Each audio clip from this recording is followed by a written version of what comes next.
18 তারিখে নির্বাচন, এই জায়গায় দাঁড়িয়ে এখনো পর্যন্ত আপনি যেভাবে প্রচার চালিয়ে যাচ্ছেন, আজকের শুভ নববর্ষে কি মেসেজ দেবেন? সবাইকে নববর্ষের শুভেচ্ছা। নির্বাচন তো 5 বছর পর পর হয়, কিন্তু বাংলা নববর্ষ বা সব নববর্ষ প্রত্যেক বছরে হয়।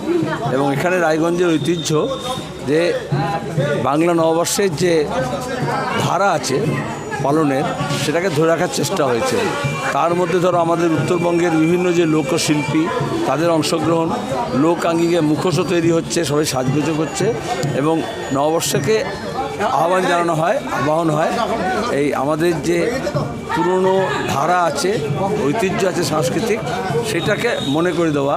কারণ তা না হলে যেটা হবে, পৃথিবীতে বিভিন্ন ভাষা ক্রমাগত লুপ্ত হয়ে যাচ্ছে এবং ব্যবসায়িক কারণে বড় বড় দেশের বড় বড় ভাষাগুলো মাথায় চেপে উঠছে, যার ফলে এখনও কিন্তু গ্রামীণ সংস্কৃতিতে গরিব মানুষ, কৃষিজীবী মানুষের কাছে কিন্তু ওই যে প্রাচীন এবং আমাদের যে ট্র্যাডিশনাল যেটা ধারা আছে, সেটাকে ধরে রাখার চেষ্টা আছে। রায়গঞ্জ শহরে আমাদের মাস্টারমশাই, অন্যান্য বিভিন্ন সংগঠনের প্রায় 50টা সংগঠন মিলে এরা ক্রমাগত প্রত্যেক বছর বাড়ছে। এই নববর্ষ পালন হয়। নববর্ষ পালন উদযাপন স্কুলের ছাত্রছাত্রী যেমন থাকে, শিক্ষকরা যেমন থাকেন, নাগরিকরা থাকেন, আবার গ্রামীণ শিল্পীদেরও সমাগম হয় এবং সেখানে আমাদের যে বহুমুখী সাংস্কৃতিক ধারা আছে সেটাকে তুলে ধরার চেষ্টা করা হয়। নাহলে আজকে কী হচ্ছে, ক্যাসেটে, ভিডিওতে পৃথিবীর যে কোনো প্রান্ত থেকে বা উত্তর ভারত থেকে এক নতুন ধরনের সংস্কৃতিকে ডিজের মধ্যে ঢুকিয়ে দেওয়া হচ্ছে আর তার মধ্যেই প্লাবিত হয়ে যাচ্ছেন।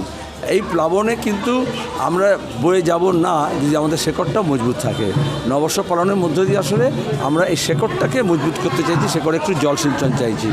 আমি শুভেচ্ছা জানাচ্ছি নতুন বছর যাতে সবার জন্য শুভ হোক, যা কিছু মঙ্গলময়, যা কিছু কল্যাণকর, যা কিছু শুভ, সেটা নতুন বছর নিয়ে আসুন, যাতে শান্তিতে থাকুন। আর তুই ভোটের জন্য বললে, ভোটটা শান্তিতে হোক, শান্তির জন্য ভোট হোক, ঐক্যের জন্য হোক, মিলনের জন্য হোক। রবীন্দ্র নজরুলের বাংলায় দুই বাংলা মিলে, এবং শুধু বাংলাদেশ বা পশ্চিমবঙ্গ নয়, বহির্বঙ্গ, অন্তর্বঙ্গ মিলে সবার মনের মধ্যে যে রবীন্দ্রিক যে মিলনধর্মী ধারা আছে সেটাই যাতে থাকে এবং সেখানে এই যে ধর্মের নামে হানাহানি করা হচ্ছে সেটা যাতে না হয়।